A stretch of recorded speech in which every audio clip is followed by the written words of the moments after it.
तो हमारी आज की कहानी है संस्कारों की दौलत। बहू ये लो साड़ी और इसके साथ के गहने, जल्दी से तैयार हो जाओ, हमें कुलदेवी की पूजा के लिए चलना है।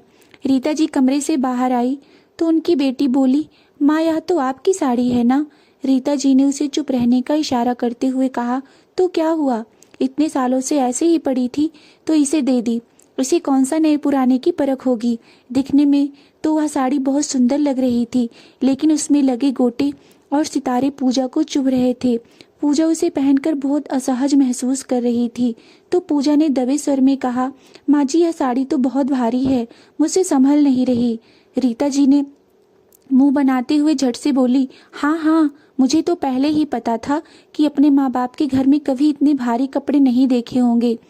वो कैसे पहन पाएगी, वो तो हमारे खानदान की रीत है, सबने पहनी थी। पूजा ने सोचा कि उसके माँ बाप बीच में कैसे आ गए। शादी के पहले भला कौन लड़की इस तरह के कपड़े पहनती है। नई दुल्हन को अभी शादी के 2 ही दिन हुए थे। सारे परिवार के बीच अपने माता पिता के ऊपर की गई टिप्पणियों को सुनकर भी वह चुपचाप चली गई और पूजा के लिए चल पड़ी। ससुराल में सभी खाने पीने के शौकीन थे, इसलिए रसोई में रोज ही नए नए पकवान बनते थे। पूजा को घी की खुशबू ज्यादा पसंद नहीं थी। लगातार गरिष्ठ खाना खाने के कारण उसका जी मिचलाने लगा। खाने की टेबल से उठकर वह वॉशरूम में गई तो सासू जी बिना बोले रह ना पाई। मायके में तो कभी हमारे घर जैसा खाना खाया नहीं होगा, इसीलिए खाना हजम नहीं हो रहा। कानों में यह शब्द पड़े तो उसकी आंखें छलक आई। जब गरीब घर की बेटी पसंद नहीं थी तो क्यों घर से रिश्ता जोड़ा ताकि बाबा को जलील कर सके। वह चिल्ला चिल्ला कर सब कुछ कह देना चाहती थी, लेकिन उसके माता पिता का चेहरा उसकी आंखों के आगे आ जाता था, जो कह रहे थे, बेटी ससुराल का मान बनाए रखना। ससुराल में सारी सुख सुविधाएं थी, लेकिन घर के काम घर की औरतें ही करती थी। ऑटोमेटिक मशीन भी रखी थी। पूजा को पता नहीं था कि उसको चलाते कैसे हैं। उसने अपनी ननद के पास जाकर पूछा, मशीन दीदी कैसे चलाते हैं। तो पूजा के पूछते ही सास मुस्कुराते हुए बोली, बेटी बता दे मशीन कैसे चलाते हैं। आजकल तो नौकरों को भी पता होता है कि वॉशिंग मशीन कैसे चलाते हैं, लेकिन तेरी भाभी का भी क्या दोष, बेचारी ने अपने बाप के घर कभी देखी नहीं होगी। पूजा के गालों पर आंसू छलक पड़ा। उसने मन ही मन कहा, बहुत हो गया। यदि ससुराल का मान रखना बहू की जिम्मेदारी है तो माँ बाबा का मान रखना भी एक बेटी का कर्तव्य है। अपने हाथों को साफ करते हुए बोली, सच कहा आपने माँ जी, मैंने अपने बाबा के घर में सच में यह सब नहीं देखा। रोज रोज यह जो आप मेरा अपमान करती हैं वह भी मैंने बाबा के घर नहीं देखा। मैंने अपने बाबा के घर कभी भेदभाव नहीं देखा।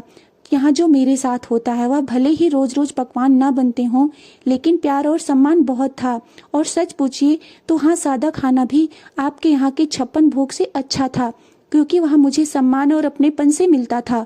मैंने अपने बाबा के घर प्यार और संस्कार देखे हैं जो यहाँ मुझे कभी नहीं मिल पाएंगे। रीता जी अब एक टक उसका मुंह देख रही थी।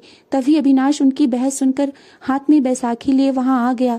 माँ, पूजा के मायके की आर्थिक संपन्नता की तुलना खुद से कर रही हो तो मेरी शारीरिक संपन्नता की तुलना भी क्यों नहीं करती।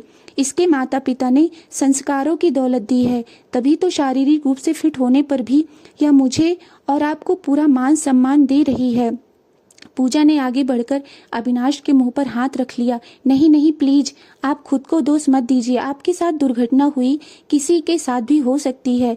वैसे भी मैंने आपसे शादी आपका बड़ा दिल और सौम्य स्वभाव देखकर की। रीता जी की आंखें नम हो रही थी। अविनाश सच ही बोल रहा था।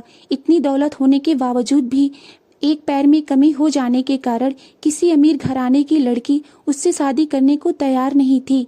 रीता जी के भाई ने अपनी जान पहचान के मध्यम वर्गीय परिवार को पूजा का रिश्ता बताया था। रीता ना चाहते हुए भी अविनाश का रिश्ता लेकर पूजा के घर गई थी।